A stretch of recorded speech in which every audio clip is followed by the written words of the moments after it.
Hi, it's more short discussion about this immigration debate from my side. The main argument I think Smalltalk make it is I will try to use the state to prevent influx of more of their fellow statists. Now I think the laws against immigration will not focus on any specific race or skin color or anything. It will be general. But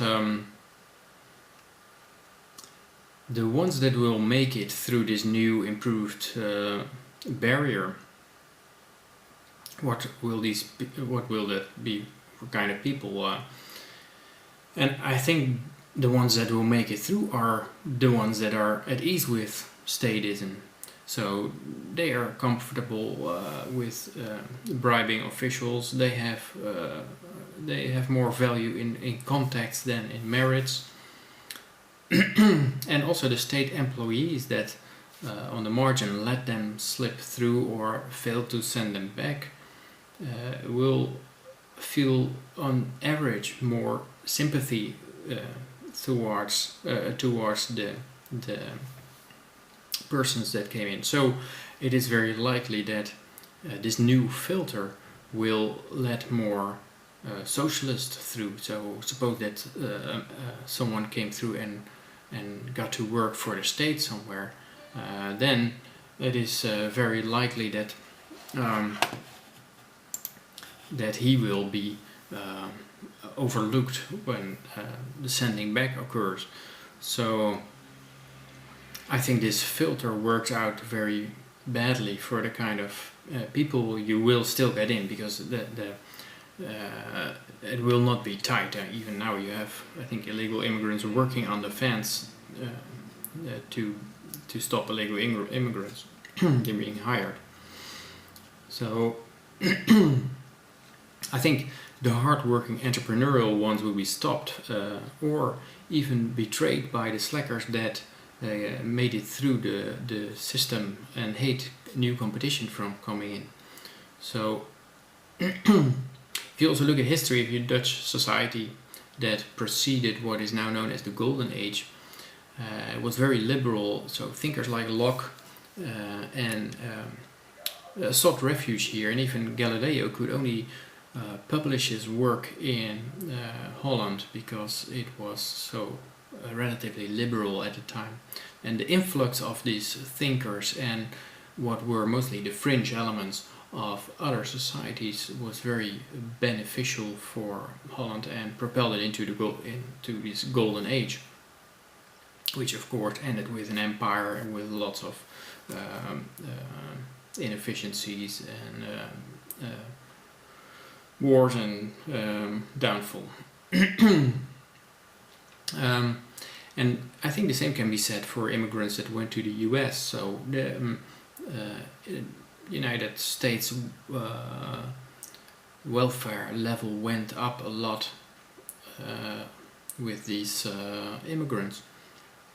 So and you can make the argument that since the welfare state it completely flipped around, normally the most people with the most merit make it, and now the people the slackers will be attracted to the social care systems. But I think not that much has changed. I think, like I said, with a barrier, with a bunch of statists, then it's likely that the most socialists will get through and the most entrepreneurial ones will turn back, frustrated. And I think another way to look at it is imagine you work for the government in a government institute. Basically, not anyone is allowed to work in that institute. It has border patrol, it has a fence on the outside, and it is fenced by the fence is controlled by statists. And what would you prefer more, that you have everyone being able to come in, or that it is strictly patrolled by a bunch of statists? I think they will test to see if people are sufficiently corruptible to enter the system. So I think you rather have no barrier than a semi-parallel barrier that to which only corrupt socialists will be able to enter. Yeah, so and also another point I'd like to touch on is the key question: did socialism cause Mexicans to be poor, or did poverty cause Mexicans to become socialist? And when I like to pull it away a bit from the loaded part and go to a similar equivalent. Did the hen cause the egg, or did the egg cause the hen? And of course, a thing like hen and egg are concepts. They do not exist in reality. They point to a whole bunch of things in reality. A hen to a whole bunch of hens, egg to a whole bunch of eggs. So you cannot answer the question anymore, because this hen came from that egg, and that egg resulted in this hen laid that egg. And if you put it all in instances, if you take a specific hen called Trudy 747 and a specific egg 1342, then you can say a causal relationship, because these two exist in reality, and you can say, okay, this egg was laid by this hen, so this is a causal relationship. But you cannot say what came first, the hen or the egg, because it points to a whole bunch of things in reality, and they're all causally linked like this. So you have a concept hen and a concept egg, and they are related like this in instances. So this hen, this egg, this hen, this egg, and so on. But you cannot answer the question, did the hen come from the egg, or did the egg come from the hen? Because concepts and their concepts do not exist in reality, and causal relationships only exist in reality. And the same thing for Mexican socialist. Did he become socialist because he was poor, or did he become poor because he was a socialist? For a specific Mexican like Jose, you can answer it, and you say, Jose, how did you become a socialist? And so, oh, there's so much poverty and I had to become a socialist. And then it doesn't mean that it is true if he said it like that. Then you can say, okay, why, if poverty made him a socialist, then how did poverty come about? And you can say, okay, that came about because his environment was filled with a bunch of socialists, and how did they become socialists?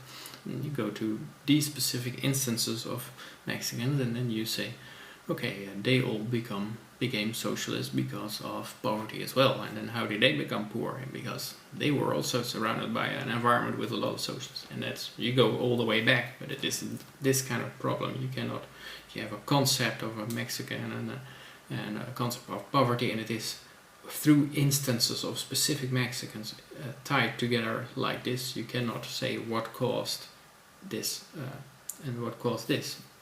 What is the causal relationship between the concept? And the only way in which concepts are tied to reality is because of our belief in it. So if we believe in a concept, and this belief is in our head, it is a brain pattern that is stored in our head, and that has physical reality, that is a matter and energy that determines this belief. And from a belief in concept, you can say which belief did you have first. Now it is in reality, so it has a causal relationship. So you could say, Peter, did you first believe in the concept of hen, or did you first believe in the concept of egg? And that can objectively be answered. I forgot a long time ago, but it could objectively be answered. But it could be different in someone else's head, because it is a different person. Again, you cannot say that beliefs in hens precedes beliefs in eggs, because you're talking about a lot of instances of humans, and you can only go to one specific human and answer this specific belief for a specific human in a specific case. and that you can only determine causal relationships. So yeah, that was it. Let me know what you think.